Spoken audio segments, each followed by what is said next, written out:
مولانا صاحب بہت دیر ہو جائے گی، بہت ساری باتیں آپ سے ہوئی ہیں، آخر میں کیونکہ آپ کی بات کو سنتے اور ماننے والے لوگ بہت ہیں، اور جمعیت کے ہی نہیں مولانا صاحب دیوبند کے بھی جو ہیں، میں کیا کہوں، پرنسپل کہوں، ہیڈ کہوں آپ کو، جو دیوبند کے، اب دیوبند کو تو وشو ہندو پریشد کے جو صدر تھے ان کا جو آیا تھا ابھی اخبار کے اندر میں نے پڑھا، انہوں نے دیوبند کے بارے میں تو یہ کہہ دیا کہ سب سے بڑا دہشت گردی کا اڈہ دیوبند ہے۔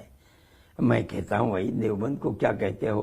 دیوبند دہشت گردی کا اڈا ہے، آ کے پڑھو تو دیکھو تو میں دیوبندی ہوں، میں دہشت گرد ہوں؟ محمود دیوبندی ہے، محمود مدنی کیا دہشت گرد ہے وہ؟ یہ کیا بات کہہ دی کہ دیوبند دہشت گردی کا؟ دیوبند نے ملک کی آزادی کے لیے جو قربانیاں دی ہیں، 9-10 سال جیل کے اندر ہیں۔ کوئی مائی کا لال بتائے تو مالٹا کی جیل کے اندر 4 سال جا کر کے قید رہے ہیں، کس لیے رہے ہیں؟ دہشت گردی کے الزام میں رہے ہیں؟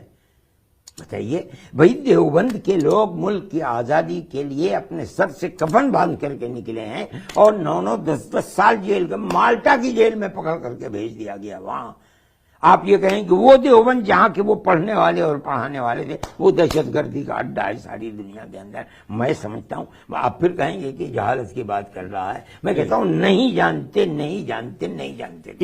اتنی باتیں جو نکل کر کے پڑھتے ہیں، جو اخباروں وغیرہ میں چھپتی ہیں، اس سے یہ پتا چلتا ہے کہ کئی جگہ، چاہے پاکستان میں، چاہے افغانستان میں، چاہے کہیں اور، بہت ساری ایسی لوگ اور تنظیمیں جو کہ اطیوادی ہیں یا دہشت گردی سے جڑی ہیں، وہ اپنی آئیڈیالوجی کو روٹ جو دیتی ہیں، جو روٹ دکھتا ہے وہ دیوبند میں نظر آتا ہے۔ کسی کا کہنے میں یہ نہیں کہہ رہا ہوں کہ دیوبند میں، ہمارے یہاں دیوبند میں سہارنپور کے اندر آتنکواد کی شکشا دی جاتی ہے، نہیں، لیکن ایسے کئی لوگ جو پکڑے جاتے ہیں آئیڈیالوجیکلی، ان کی جو روٹس ہیں، جڑیں ہیں، وہ دیوبند میں پائی جاتی ہیں۔ یہ کیسے آپ کہتے ہیں کہ ان کی جڑیں دیوبند میں؟ بتائیے، لوگ پکڑے جاتے ہیں پھر وہ بتاتے ہیں کہ کیا یہ کوئی چیز ہے جو وہ بتاتے ہیں؟ آپ تو دیکھیے کہ دیوبند سے کہاں سے جڑے ہوئے ہیں وہ دہشت گردی کرنے والے۔ آپ بتائیے یہ کیا بات ہے کہ کوئی کہتا ہے، جو پولیس کہلواتی ہے وہ کہتا ہے؟ آپ میری بات کو سمجھیں، جب پکڑنے کے بعد پولیس جو کہلواتی ہے وہ کہتا ہے، اور جہاں دستخط کراتی ہے وہاں دستخط کرتا ہے آدمی۔ یہ کیا بات ہے کہ وہ کہہ رہا ہے؟ اس کے کہنے کے اوپر آپ ساری دنیا کے اندر پڑھے لکھے لوگ ایسی بات کہیں؟ ارے بابا، ہندوستان میں دیوبند ہے، آپ اپنے آدمیوں کو بھیج دیجیے، آپ بغیر بتائے ہوئے چلے جائیے، جا کر کے دیکھیے۔ جب وہ افغانستان کا مسئلہ ہوا اور روس اس دلدل میں پھنس کر کے ٹوٹ گیا، ساری دنیا کے اندر شور مچا کہ بھئی طالبان کون ہے؟ دیوبندی۔ تو امریکہ، سوئٹزرلینڈ، برطانیہ، فرانس، ان کے آدمی سفارت خانے سے چھپ کر کے آئے، ہمارے یہاں ٹھہرتے تھے، اور رات میں 12 بجے ایک کمرے میں جا کر کے دیکھتے تھے کہاں کیا ہو رہا ہے۔ لوگ یہ سمجھتے تھے کہ ان کے پاس رائفلیں ہیں، یہ اس کے چلانے کے لوگوں کو دعوت دیتے ہیں۔ لوگ سمجھتے تھے کہ لاٹھی ڈنڈا، ارے بھائی لاٹھی ڈنڈا کیا، کتے کو مارنے کے لیے بھی ان کے پاس ڈنڈا نہیں ہے کوئی، وہ ہاں ہوتا ہی نہیں ہے کچھ، علاوہ اس کے کہ قرآن نے کیا کہا ہے، حدیث نے کیا کہا ہے، رسول اللہ نے کیا فرمایا، اس کے بعد کچھ ہوتا ہی نہیں ہے وہاں۔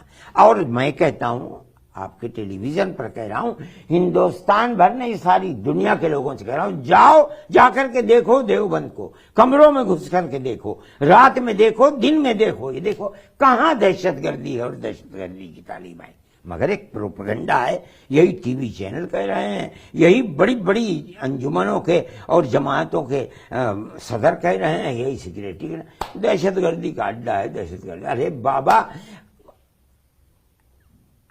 ریلوں کو آگ تمہارے لوگ لگائیں، جو تمہارے کالج اور یونیورسٹیوں کے لوگ ہیں، ریلوں کے جو بڑے بڑے اسٹیشن ہیں ان کو آگ لگا دیں۔ یہ بتاؤ کہ مولویوں نے کبھی کسی بس کو آگ لگائی ہو، کبھی نکل کر کے احتجاج کیا ہو؟ ہم نے تو کبھی کچھ بھی نہیں کیا، ہاں ہم دہشت گرد۔ یعنی میں کہتا ہوں کہ آج کل جو بات کہی جا رہی ہے اس کی تہ تک پہنچنا بڑا مشکل مسئلہ ہے۔ اگر نہیں پہنچیں گے تو آپ ہی کی طرح یہ بات کہیں گے کہ وہ لوگ جیل میں جاتے ہیں اور جا کر یہ کہتے ہیں کہ دیوبند دہشت گرد۔ ارے بابا، وہاں تو جو چاہے پولیس وہ لکھوا لے اور جس چیز پر چاہے دستخط کرا دے، اس سے کیا یہ چیز ثابت ہو جائے گی؟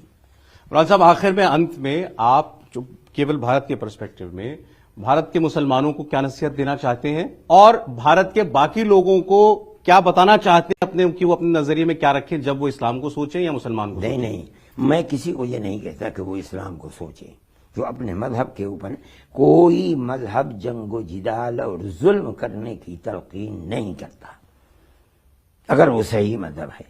میں مسلمانوں سے بھی یہی کہتا ہوں کہ وہ ہر مسلمان اور ہر ہندو کے ساتھ بھائی بھائی کا برتاؤ کرے، اور یہی میں ہندوؤں سے کہتا ہوں کہ جو ہماری پرانی تاریخ تھی جس سے ہم ہزاروں سال سے ملک کے اندر رہ رہے ہیں، ہر آدمی کے ساتھ، چاہے وہ ہندو ہو، چاہے مسلمان ہو، چاہے سکھ ہو، چاہے عیسائی ہو، اس کے ساتھ پیار و محبت کا معاملہ، اس کی پریشانی کو اپنی پریشانی سمجھنا، اس کی ہر پریشانی کے اندر مدد کرنا، میری یہ تعلیم ہے اور میرا یہی شائنہ ہے، اور یہ جمعیت علماء کی تلقین ہے، ہمارا یہ مسلک ہے، ہم یہی کہتے ہیں اور یہی کرتے ہیں۔